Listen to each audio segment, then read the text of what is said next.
Valuing property on a price per square foot basis seems easy, but actually there are other factors that one has to take into account. For example, the condition of the property, the position of the property, where it sits on the road. So whilst it's a good métier, there are other things that you need to take into consideration. Certainly in London and in a number of streets, you'll have the tube running underneath some of the houses and not at the other end of the street. So therefore, you just have to bear that in mind. It helps, but it's not the only method of valuation.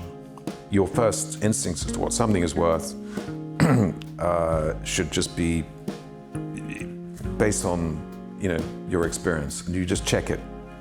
But no, and those who value by pounds per square foot first, well, fine, but not me.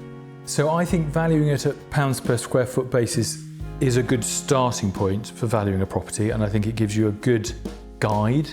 But then I think there is infinitely more detail below and above that you need to take into consideration.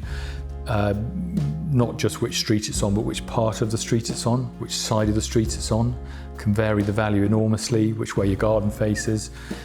For instance, if it's an apartment, obviously which floor it's on can vary enormously, the condition of the property, the length of the lease, the service charge, the ground rent. It's only one of the metrics by which you should value a property, because there are many, many criteria involved in valuing a house or a flat. It's which way does it face, what condition, what floor.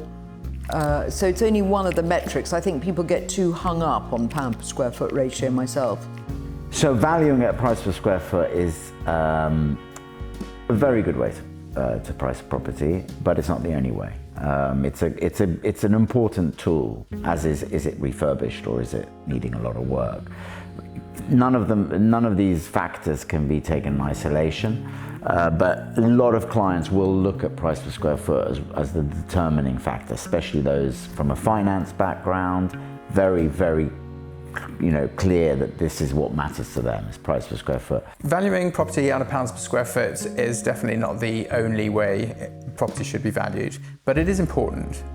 Lenders look at pounds per square foot and it makes up the skeleton of an appraisal.